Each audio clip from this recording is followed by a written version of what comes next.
Hello viewers, I'm your host Lipakshi Khurana with another episode of South Asia Focus. Let's begin the show. Come 22nd June and the Indian Prime Minister Narendra Modi will address a joint session of the US Congress. Prime Minister Modi will set a remarkable precedent by becoming the first Indian Prime Minister to address the US Congress twice. The United States has demonstrated an overwhelming appreciation of India as of late, recognizing her as one of its most crucial partners in the region. Be the transfer of advanced tech in defense, granting India a CAATSA sanctions waiver, or unparalleled successful pushes in commerce, the United States has time and time again demonstrated its intent to cultivate a strong alliance with India. The world is watching India with awe and admiration, an economic powerhouse, a formidable diplomatic force, and the Vishwaguru in making. The US invite to PM Modi for a state visit, another reinforcement of the global acknowledgement of India's growing might and repute. Join us as we discuss India's current global status and the reasons why she has been the recipient of much acclaim.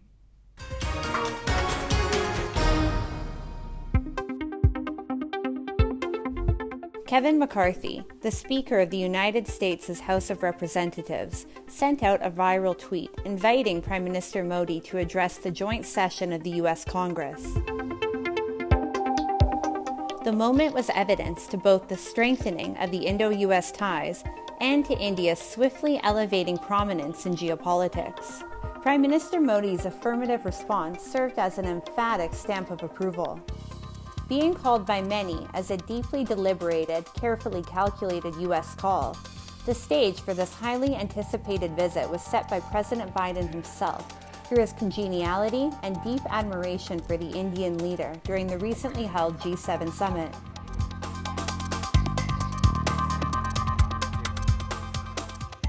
We have been able to kickstart the Indo-US quantum coordination mechanism. We have signed an MOU on semiconductors, the initiative on public-private partnership on telecommunication, engaging stakeholders from the government, industry, and academia. Although Prime Minister Modi had received huge admiration during his previous U.S. visits as well, this upcoming visit is eagerly awaited. Firstly, this is the first occasion when Prime Minister Modi's visit is being referred to as a state visit. Secondly, it is anticipated that the top-level discussions will encompass a wide range of highly significant subjects and deals. India, which has diversified her defense import market and has become self-reliant in developing a number of assault weapons and defense systems, is seeking to acquire the United States jet engine technology, with a full transfer of technology clauses built in. It is also expected that MQ-9 armed drones worth billions could also be in India's shopping list as Prime Minister Modi heads west. This technology can provide a big boost to India's defense capabilities, especially to the Indian Air Force.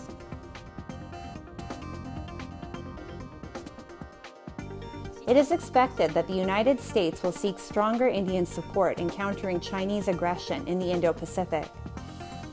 Many in Washington have grown wary of China's increasing notoriety in the Indo-Pacific, which has threatened both American interests and allies. It was in line with these objectives that the United States' successive national security strategies, including the one released last year, referred to India as an ally, while calling China a competitor. The Quad security grouping is also a result of India and America's shared vision of a free, open, and inclusive Indo-Pacific. Here we have United States, Japan, and Australia. This is in which they're all four democracies. And they're looking at all the possibilities of cooperation, collaboration, be it in the technological area, be it in the critical technologies, rare earths. Both India and the United States will also seek to further improve their flourishing economic ties as well. Indo-US trade touched a historic mark of $128.55 billion USD in 2022 to 2023. It was a remarkable feat considering the trade numbers stood at $80.51 billion USD in 2020 to 2021. This was even more significant as India's trade with China declined by 1.5% to $113.83 billion US. The India-US trade framework is symbiotic and synergistic. Although there have been some hiccups here and there, both countries have successfully tapped each other's markets while playing by the rules. I can tell you how thrilled President Biden himself is to see what is happening here. A number of the deliverables at that visit are not just bullet points on a page. They are fundamentally designed to remove those obstacles in defense trade, in high-tech trade, in investment in each of our countries, in taking away obstacles that have stood in the way of better collaboration among our scientists and researchers, in stimulating greater access for our students going both ways. Maintaining neutrality in the face of an overwhelmingly polarized world is one of the greatest challenges a country can face. But guess who has effortlessly navigated this challenge? India. India's diplomacy, underpinned by effective communication and her strict adherence to the already established international norms, have led her to become the most sought-after and desirable diplomatic force in the world. From Russia to Israel, from Europe to Australia, and from the Middle East to the Indo-Pacific to the United States of America, everybody has admired India and has a strong desire to have her as an ally. India has even declined to choose sides, even when pushed. India preaches and strictly practices Vasudhaiva Kutumbakam. The world is one family. India will remain impartial while actively pursuing her welfare missions in the interests of global well-being. Moving on, as the cyclone Biparjoy made landfall in India and Pakistan this week, its fury wreaked havoc on the infrastructure, leaving behind a trail of destruction. Roaring winds battered shelters, tearing off roofs and shattering windows. Torrential rains flooded roads, power lines snapped, plunging entire communities into darkness. Telecommunication networks faltered, severing vital communication channels. The cyclone's relentless assault brought down trees, blocking highways and damaging crucial transportation routes. As a violent storm made landfall overnight and torrential rain continued to lash the coast early on June 16, roofs were blown off houses, trees were uprooted, and electric poles were uprooted in numerous locations of Gujarat, a state in western India. In the recent days, more than 180,000 people were evacuated from India and Pakistan as authorities prepared for the cyclone known as Biparjoy to strike the coasts of both nations. The Bengali word Biparjoy, which translates as disaster or calamity, made landfall close to Jakhau, a port in Gujarat that is not far from the Pakistani border. Biparjoy had weakened to a cyclonic storm from a severe cyclonic storm on Friday morning, India's meteorological department said, with speeds going down from 105 km to 85 km. Mandvi वहाँ पे जो tree fall के cases है वो कुछ ज़्यादा हो गए हैं। कल देखे थे थोड़े बहुत छोटे मोटे स्ट्रक्चरल कोलैप्स है, लेकिन आज जो हवा की स्थिति देख के लग रहा है कि आज नुकसान थोड़ा ज़्यादा होगा। नगर पालिका के ऑफिस में हम यहाँ पे आए, वहाँ पे ट्री फॉलिंग के केसेस ज़्यादा है, तो वहाँ पर जेसीबी से अभी फ़िलहाल ट्री फॉल के जो केसेस है उसके पेड़ हटाने की कामगिरी जेसीबी से चालू है। In the immediate aftermath, rescue efforts began in Gujarat, in western India. Locals in India's western Kutch district were seen seeking shelter in relief camps as the cyclonic storm destroyed several houses and the subsequent rain submerged residential areas. Officials said 2 people died in Gujarat state before the landfall. However, no deaths were reported after landfall. नुकसान तो हुआ है, घर के घर उड़ गए, झाड़ भी पड़ गए, और अभी यहाँ पर शेल्टरों में देखिए तो शेल्टरों में कोई जाना नहीं हुए और कुछ भी नहीं हुआ है। The government of India had made extensive preparations before the landfall of the cyclone, and it was due to these exercises that no major incident was reported post the event. Cyclone is a phenomenon where a cluster of thunderstorms can develop over warm tropical oceans. If that cluster persists in an area of low pressure, it can start rotating. If the conditions are just right, the cluster of thunderstorms can grow in size and sustain itself and then develop into a tropical cyclone. Moving on, the unexpected news of the IMF loan rejection has struck an already devastated Pakistan with jolting disbelief. With Pakistan now losing $6 billion from its future plans, a monumental fiscal tragedy has hit the Shehbaz Sharif government, which was already grappling with a multifaceted crisis of record inflation, monetary imbalances and low forex reserves. The loan rejections also come in the run-up to the general elections, further complicating the already chaotic political landscape. Join us as we discuss the ramifications of the IMF's loan rejection for Pakistan, a country already teetering on economic, political and social collapse.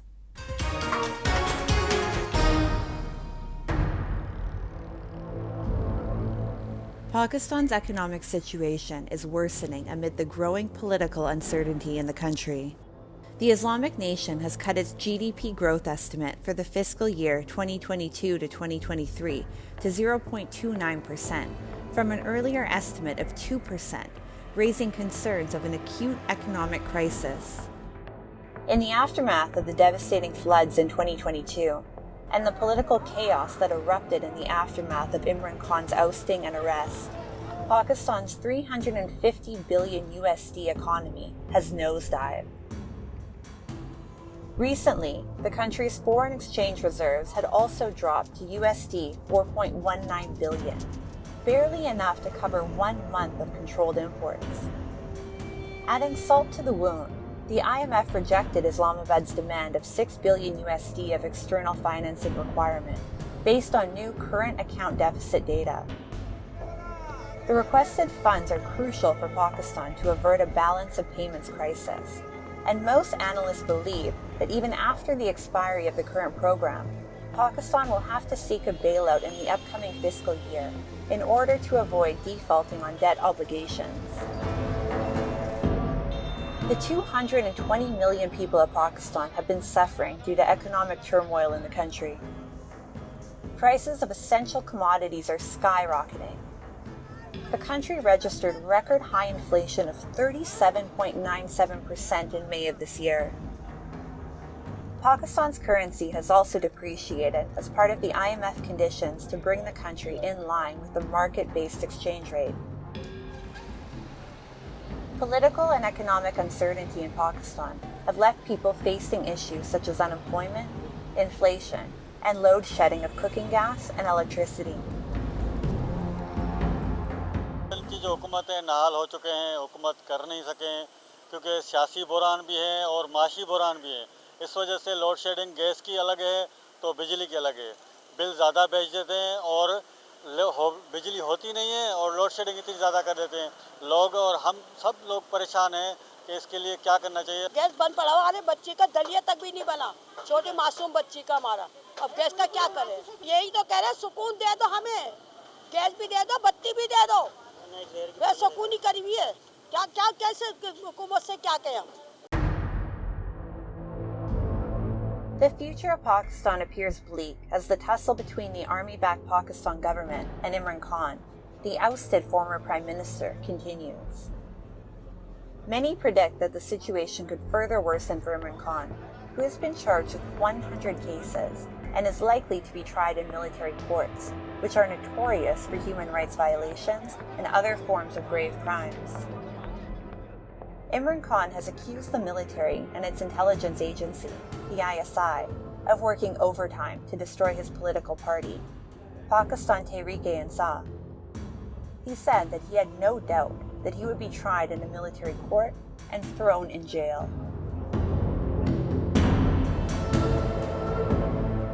I have absolutely no doubt that the military courts are meant for me.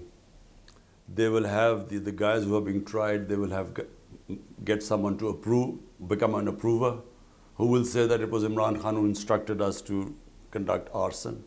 And then they will try me in the military court. Because that's the only way they're going to get me into prison.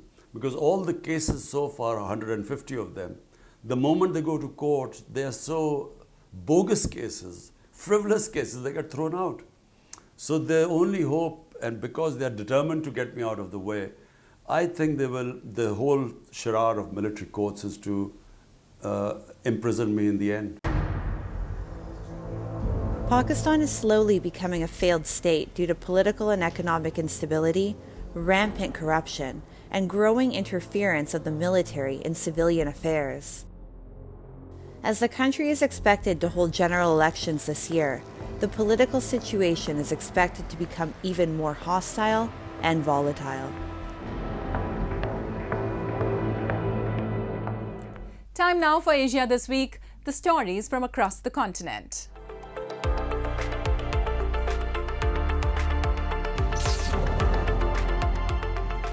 Israeli forces raided the West Bank city of Nablus this week to carry out a house demolition operation. The Israeli military said that it carried out the raid to destroy the house of a Palestinian man, Osama Tawil, who had killed an Israeli soldier in 2022. Tawil was later detained by the Israeli forces in February 2023. Residents of the building were evacuated prior to the detonation of explosives installed in the apartment, according to mother of Tawil, Huda Tawil, who said she was at the flat when the Israeli forces arrived to the building. Palestinians and rights groups say home demolitions of assailants are collective punishment that breach international law. Israel says it is a measure that deters others from mounting deadly attacks. The West Bank, among territories where Palestinians seek statehood, has experienced a surge of violence over the last 15 months. US-brokered peace talks broke down in 2014 and show no sign of revival.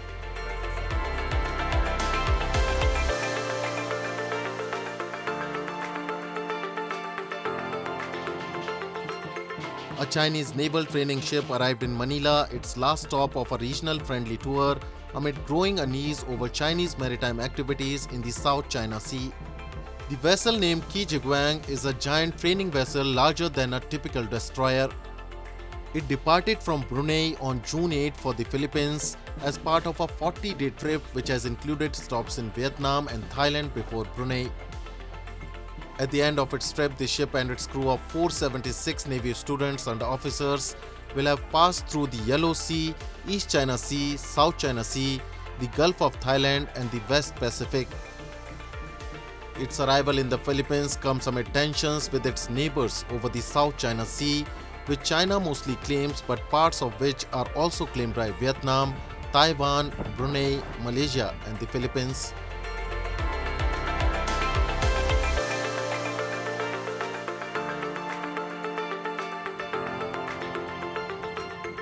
A complex oil transfer from a decaying Yemen tanker is imminent now that insurance for the operation has been finalized.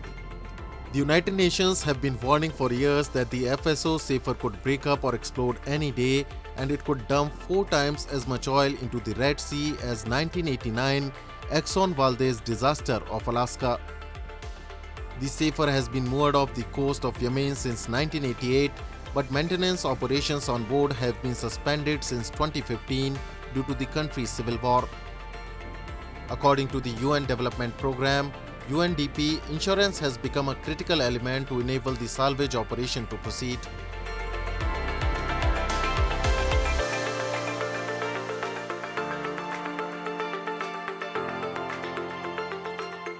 Against the heat, urbanization and sand of the United Arab Emirates, the placid, muddy waterways of the Gulf states' coastal mangroves are being restored and planted in an ambitious fight against climate change.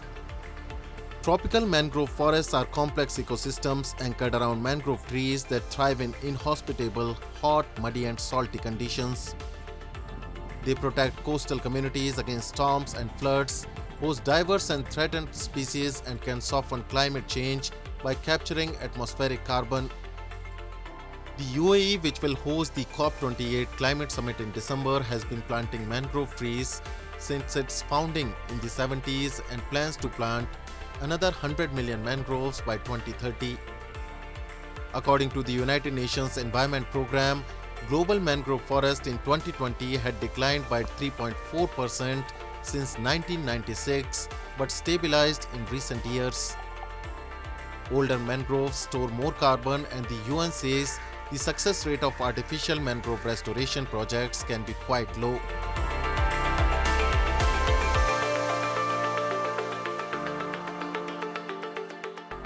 Moving on, people from around the northern state of Himachal Pradesh in India congregated around Parashar Lake in Mandi district to celebrate the legend of Saint Parashar. A procession was taken out in Himachali tradition, people dressed in hill caps, choli and adorned with Himachali ornaments. Melomaniacs were high on cords and expressed their happiness through dance. With drums and trumpets, people took out a procession. Let's see how festivities were in the air in Mandi this week. The crystal clear waters of the Parashar Lake, the mesmerizing views of the muddy meadows, and the ranges adorned with greenery that can captivate the florophiles. This hidden gem is in India's Himachal Pradesh. Attendees from different corners of India witnessed this serene scene and participated in the Saranahuli Mela. People camped around Parashar Lake enjoying the amalgamation of mythology, mystery, and adventure. It is believed that the lake was formed as a result of striking of rod by a religious sage, Rishi Parashar, and water came out and took shape of the lake. पूरे विश्व में नहीं घूम सकते हैं, सभी मंदिरों को देख नहीं सकते हैं, सभी मंदिरों की परिक्रमा नहीं कर सकते हैं, मगर इस झील के चारों तरफ परिक्रमा करने से एक महत्व यह है कि हमने पूरे विश्व की परिक्रमा कर ली. उसी परिक्रमा की कड़ी में आज सभी देवी देवता यहाँ पर परिक्रमा कर रहे हैं. Melomaniacs were high on cords and expressed their happiness through dance. With drums and trumpets, people took out a procession of Rishi Parashar. A procession was taken out in Himachali tradition, people dressed in hill caps, choli and adorned with Himachali ornaments. सारे इलाका के देवी देवता यहाँ पे एकत्रित हो रखे हैं. हम बहुत सौभाग्यशाली मानते हैं अपने आप को कि इस मौके पे हमें यहाँ आने का मौका मिला. और हमने सरोवर भी देखा, हमने पराशर ऋषि जी का मंदिर भी देखा, विष्णु जी को भी प्रणाम किया.